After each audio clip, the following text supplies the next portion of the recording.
Dia hanya dikenal sebagai bayangan. Dia hanya dikenal sebagai bayangan, seorang lelaki yang mengambil dari orang lain. Apa yang ia rasa telah dirampas darinya oleh hidup. Setiap barang curian adalah bata dalam tembok yang memisahkannya dari ketenangan. Tapi Allah, dalam hikmahnya yang tak terbatas, merencanakan jalan yang tak bisa kita lihat. Malam itu, di tengah kesunyian pemukiman, tangannya yang gemetar membuka sebuah jendela. Jantungnya berdebar kencang, seirama dengan langkahnya yang terburu-buru di dalam rumah yang gelap. Sebuah kotak perhiasan kecil dan sejumlah uang berpindah tangan. Tiba-tiba, sebuah suara membuatnya membeku ketakutan. Tak ada pilihan lain selain lari, kembali menghilang ke dalam pekatnya malam, membawa serta harta yang bukan miliknya. Beban di pundaknya semakin berat. Bukan karena barang curian, tapi karena rasa bersalah yang terus menghantui. Setiap langkah menjauh dari rumah itu terasa seperti langkah yang semakin dalam menuju jurang kegelapan. Ia tak tahu bahwa malam itu takdir sedang menuntunnya menuju sebuah persimpangan. Hujan turun dengan derasnya, seolah langit ikut menangisi jiwa yang tersesat itu. Basah kuyup dan menggigil, Karim berlari tanpa tujuan, mencari tempat untuk sekadar berteduh dari amukan alam. Di ujung jalan yang sepi, matanya menangkap seberkas cahaya hangat dari sebuah masjid kecil.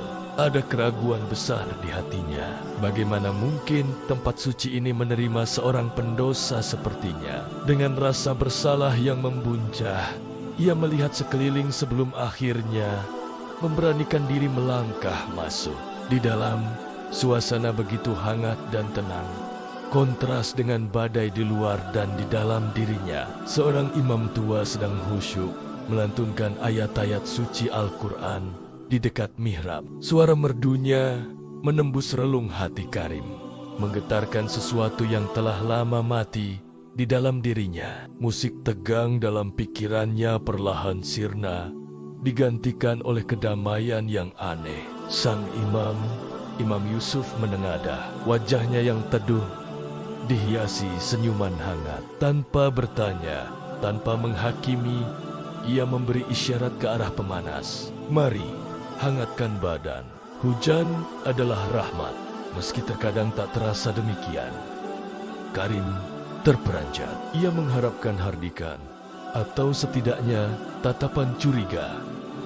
Namun, yang ia dapatkan adalah kebaikan murni. Ia memilih duduk di sudut yang jauh, memeluk erat tas basahnya yang berisi aib dan dosa malam itu. Hujan di luar masih belum reda, namun badai di hati Karim mulai sedikit mereda. Ia hanya bisa terdiam, menyaksikan Imam Yusuf mendirikan syalat Isya.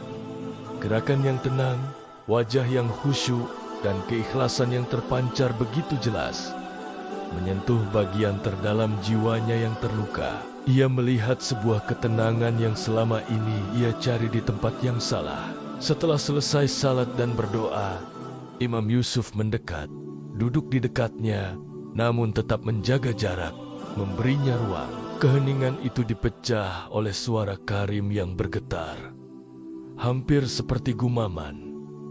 Apa Anda tidak ingin tahu siapa saya? Apa yang saya lakukan di sini? Imam Yusuf tersenyum lembut. Rumah ini adalah milik Allah. Semua disambut di sini. Tapi sepertinya beban yang kau bawa lebih berat daripada hujan. Maukah kau minum teh? Tawaran sederhana itu terasa begitu luar biasa bagi Karim. Sambil menghindari kontak mata, ia akhirnya mengeluarkan apa yang membebani dadanya. Saya telah melakukan hal-hal buruk. Menurut Anda, apakah Allah bisa mengampuni orang seperti saya? Pertanyaan itu menggantung di udara, dipenuhi keputusasaan dan secercah harapan kecil. Pertanyaan yang mewakili jutaan jiwa yang merasa tersesat dan tak layak mendapat pengampunan. Tak lama, Imam Yusuf kembali dengan 2 cangkir teh hangat. Uapnya yang mengepul seolah membawa kehangatan yang tak hanya menyentuh fisik, tapi juga jiwa. Tanpa banyak bicara, Sang imam mengambil sebuah spidol dan berdiri di depan papan tulis putih yang bersih. Ia kemudian menggambar sebuah titik hitam besar tepat di tengah-tengah papan itu. "Apa yang kau lihat?" tanyanya dengan suara tenang.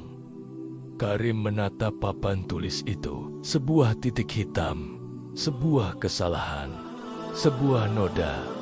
Jawabnya pelan. Imam Yusuf mengangguk perlahan. Begitulah cara kita seringkali melihat dosa-dosa kita. Satu titik hitam itu seolah mendominasi seluruh pandangan kita, membuat kita buta terhadap hal lain. Kita lupa bahwa ada ruang putih yang jauh lebih luas di sekelilingnya. Kemudian, sang imam melakukan sesuatu yang tak terduga. Ia mengambil spidol putih dan mulai mewarnai seluruh bagian papan tulis itu, menutupi semua area kecuali titik hitam tadi. Kini, titik hitam itu terlihat begitu kecil, terisolasi di tengah lautan putih yang tak bertepi. "Beginilah cara Allah melihat catatanmu," kata Imam Yusuf.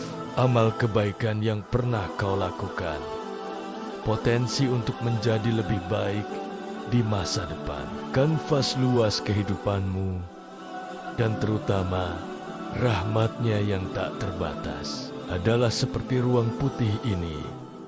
Titik hitamnya itu adalah dosa dari seorang makhluk yang terbatas. Tapi lautan putihnya itulah rahmat tanpa batas dari Al-Ghufur, Sang Maha Pengampun, dan Ar-Rahim, Sang Maha Penyayang.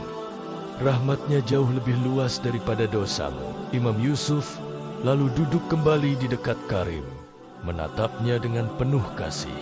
Rasulullah Shallallahu Alaihi Wasallam bersabda, "Setiap anak Adam sering berbuat kesalahan, dan sebaik-baik orang yang berbuat kesalahan adalah yang sering bertaubat. Taubat, anakku, bukanlah sekadar rasa bersalah yang melumpuhkan.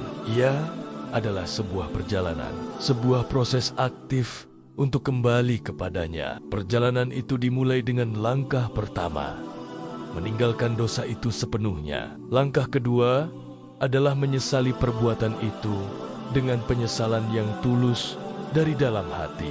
Dan yang terpenting, jika dosamu berkaitan dengan hak orang lain, maka langkah ketiga adalah berusaha mengembalikan hak yang telah kau ambil. Itulah esensi dari taubat nasuha, taubat yang sesungguhnya." Kata-kata itu bagai air sejuk yang membasahi tanah hati Karim yang kering kerontang. Ia menatap papan tulis itu lagi. Titik hitam yang tadinya tampak begitu besar dan mengerikan, kini terlihat sangat kecil dan tidak berarti di hadapan lautan putih rahmat Allah. Air mata yang sejak tadi ditahannya akhirnya luruh, membasahi pipinya. Pandangannya beralih ke tas basah di sisinya. Tas yang berisi titik hitam dalam hidupnya malam itu. Untuk pertama kalinya, ia tidak melihatnya sebagai harta, melainkan sebagai beban yang harus dilepaskan, agar ia bisa memulai perjalanannya di atas kanvas putih yang luas. Keesokan paginya, fajar menyingsing dengan cahaya yang lembut. Hujan telah berhenti, menyisakan udara yang bersih dan segar, seolah dunia diberi kesempatan untuk memulai kembali. Karim telah pergi, masjid itu kembali sepi. Namun, ada sesuatu yang berbeda. Saat Imam Yusuf merapikan ruangan, ia menemukan sebuah bungkusan di tempat Karim duduk semalam. Di dalamnya, ada kotak perhiasan dan sejumlah uang terbungkus rapi. Di atasnya, secari kertas dengan tulisan tangan yang sedikit gemetar. "Ini bukan milik saya. Tolong dikembalikan kepada pemiliknya. Saya akan memulai perjalanan untuk mencari rezeki yang halal. Terima kasih telah menunjukkan yang putih kepada saya." Sang imam tersenyum. Sebuah doa syukur terucap dari bibirnya. Hari-hari dan bulan-bulan pun berlalu. Sosok Karim yang dulu lusuh dan cemas, kini telah berubah. Pakaiannya sederhana, namun bersih. Wajahnya tak lagi menampakkan kegelisahan, melainkan ketenangan. Ia bekerja dengan jujur di sebuah kios kecil di pasar. Tangannya yang dulu mengambil hak orang lain, kini menimbang barang dagangan dengan adil. Sang bayangan telah sepenuhnya melangkah ke dalam cahaya. Ia tak melupakan masa lalunya. Justru ia menggunakan kegelapan itu untuk lebih menghargai betapa berharganya cahaya petunjuk. Ia sadar pencurian terbesar yang pernah ia lakukan bukanlah mengambil harta, melainkan mencuri kesempatan dari jiwanya sendiri untuk dekat dan menyembah penciptanya. Ia akhirnya menemukan bahwa harta karun sejati bukanlah yang tersimpan di rumah manusia, melainkan yang tersimpan dalam ilmu tentang Allah dan keikhlasan dalam setiap sujud dan doa yang diterima. Di sebuah senja yang indah, Karim yang kini hatinya damai tersenyum tulus saat membantu seorang lansia membawa barang belanjaannya. Ia menengadah ke langit dengan wajah penuh syukur. Perjalanan taubatnya telah membawanya pulang. Terima kasih sudah menonton. Semoga kisah ini menjadi inspirasi bagi kita semua. Jangan lupa subscribe untuk konten inspiratif lainnya.